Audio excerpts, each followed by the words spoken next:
to another episode of Elephant Den. It's Ashley. And Alex. And on this episode, we'll be discussing the film Come and See. It came out in 1985, directed by Elem Klimov.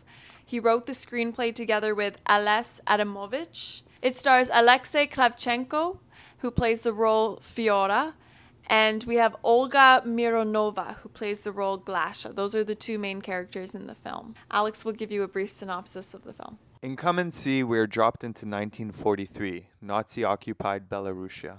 Young Flora is keen on being recruited by the partisans, a Soviet-formed resistance.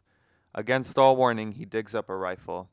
The repercussions then lead him on a dire journey, whereby we witness countless atrocities and relentless human suffering inflicted upon much of Eastern Europe during the Second World War. I stumbled across the film a few years ago, back when it had a remastered release. I think a lot of Western audiences especially were exposed to it then, and a huge wave of recognition came then after. And for me, after the first watch, I was left haunted by the imagery, the real life events that it's showcasing. It leaves a huge impact on you as a viewer. And after some time watching all sorts of films with Ashley, I thought there was no better time to show you this, because as you said, it is not a film that you pick up to watch because you feel like it, but it's a very important film to watch. So my first question I have for you is, because there's so many films out there that showcase war, World War I, World War II, anti-war films, what differentiates this film from all those other films? Like, why is it considered one of the greatest anti-films or anti-war films of all time? Mm-hmm. More specifically to the American films or Hollywood war films out there. Comparing it to American war films specifically, I think is very appropriate, as those tend to be more often than not very romanticized stories of war, where there's a hero, there's some sort of a victory, or at least some kind of sense of hope. Come and See is beyond just a war film and the war genre. It's an internal experience which every viewer, it goes into their soul. Your soul goes on an experience watching this. Hollywood films of war which get a lot of critical praise, like Schindler's List, for example, that uses a specific story to kind of hover over the Holocaust with the story of Oskar Schindler. By the end of that film, there's this kind of sense of hope, or this greatness that he achieved, which that's fair to him. However, I think if you're ever going to talk about the Holocaust or the Second World War, it should never be something where it's giving you a sense of hope or a resolution, or really just this one man who did something good amongst such evil. Because I think the important thing to really talk about with the Holocaust or the Second World War is how it was a complete failure amongst humankind. And this film is more that. This film goes into the depth of the nightmare of humanity. Comparing it to Schindler's List, the director had control in, I want to say, manipulating the audience to feel a certain way. Exactly. Emotionally, whereas this film didn't need to do that because of the way it was shot. Maybe there was control, but it just needed to be put there. It didn't have to work harder. That's why it is considered the greatest anti-war film, because it's so real. And I just want to give Steven Spielberg due credit, because there's things that he does in Schindler's List which I think are great directive choices. My favorite parts of that film were when he would use a handheld camera. Most of my movies, the camera is a character. I wanted the camera to sort of be invisible, and to do that, I took what I call news camera approach, like the Liquidation of the Ghetto, the health action at Prashov. I didn't sit home at night making shot lists or doing storyboards as I usually do. I just created the scene with the actors and all the people playing Jews and Poles and Germans.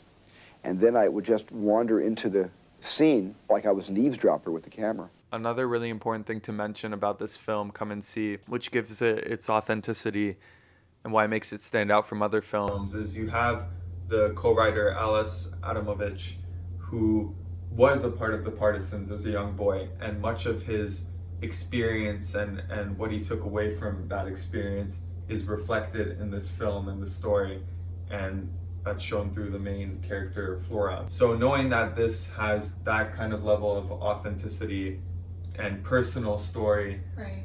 I think that comes through. I like how you pointed out how this film made the audience feel, or how it impacted you specifically when you first watched this film. And I think a lot has to do with the cinematography. Yeah. So let's talk about that. Let's talk about the style that the director chose, specifically with the close-up shots on the faces. I think those were very impactful shots. And even the tones and the color and the sound in this film. You're right, there's a lot of close-up shots in the film on faces, and I think immediately the narrow aspect ratio really draws you into those close-up shots where you're looking at these faces, and there's a variety of faces between the young cast and also the older veteran characters, good and evil. In any of them across the board, they're some of the greatest I've ever seen, where not only are you looking into their souls, but it looks like they're staring right back at you. It almost makes you as the audience feel helpless. Yeah. Because they're like looking to you for help. Yeah. And you can't do anything but watch. The way the actor is really tapped into all those variety of emotions, specifically Kravchenko, his performance as Flora is just... He was only 14 14 when he at the shot time. this film. The way he was able to tap into those emotions, it blows you away. That's really hard as an actor, to have a camera close up on your face Yeah. and to play those emotions. So it's remarkable how he did it. The style of filmmaking, the cinematography and direction really reminded me of Werner Herzog, the German director who we've seen Grizzly Man, his documentary. He was a documentary and filmmaker, but he made some feature-length films. Oh, okay. I've yet to show Ashli Aguirre, Wrath of God. But in that movie too, there's a sense of realism, raw, almost spontaneous filmmaking style. There's lingering on faces past the point of comfort, which this film does as well. In Come and See, nature plays a big aspect to what's going on during the story, where there's times where it's very beautiful and also nightmarish, specifically where they're dancing in the rain. Yeah. And it's kind of like this dreamlike sequence, immediately to be followed up with the sequence where they're going through the bog. And there's shots like that all throughout the film. The director does a good job with playing with the contrast of what's beautiful and what's terrifying. And it happens just like in real life, it's here and there. It's unsettling because it's unexpected. Yeah, very unexpected. And the film does that. It's constantly leaving you on the edge, wondering what's happening next. Again, going back to that, it's not manipulating you, it's just putting it there. And that's why I think it's sometimes hard to follow, or it's sometimes hard to understand, but then you keep watching and then it makes more sense.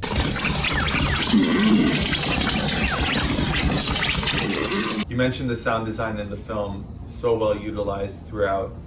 Yeah. Such good elements sprinkled into the film. Like I was saying in a review that we did on 2001 Space Odyssey, which if you haven't checked that out, please check it out, link is above.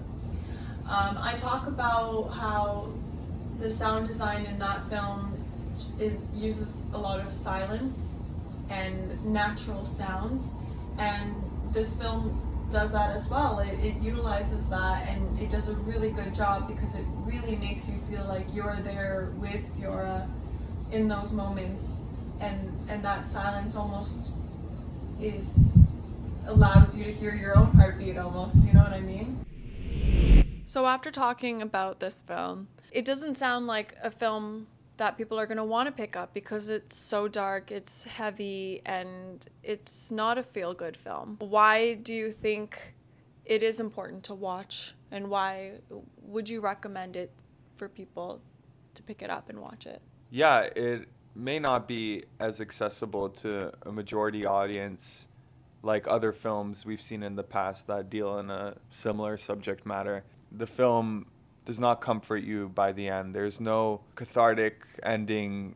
And I think that's what makes it stand out and so important, is because these real life events, this war, everything that happened, it was all senseless. There was no solution. There was no great victory in the end, just like in this film. Like the saying goes, if we don't learn from history, we're doomed to repeat it. And so I think for that reason, come and see, as difficult of a watch as it is, it must be viewed by all people at some point in their lives, at least once. I completely agree, especially because this film is in the perspective of a child, and we've all been there. We've all been a kid. We understand the innocence that children have.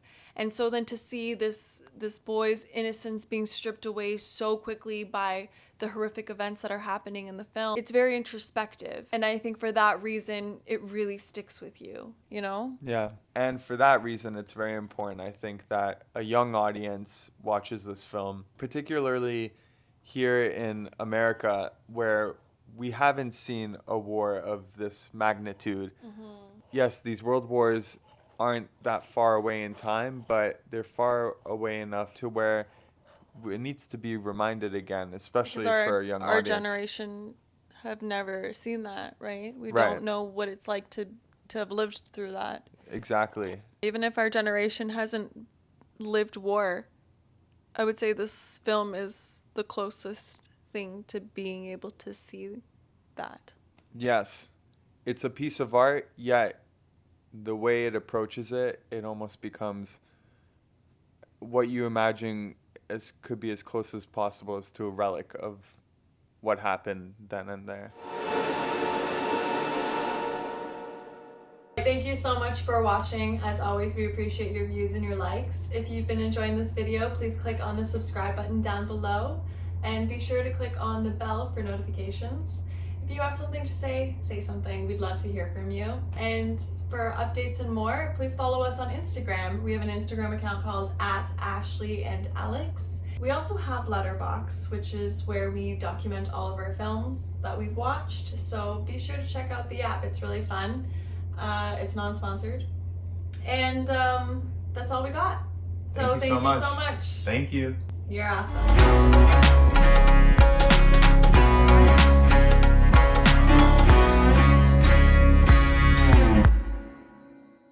Shake it off.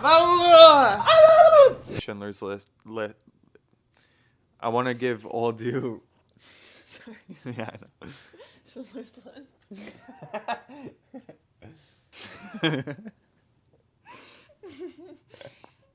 I say it with a lisp. So it makes it funny.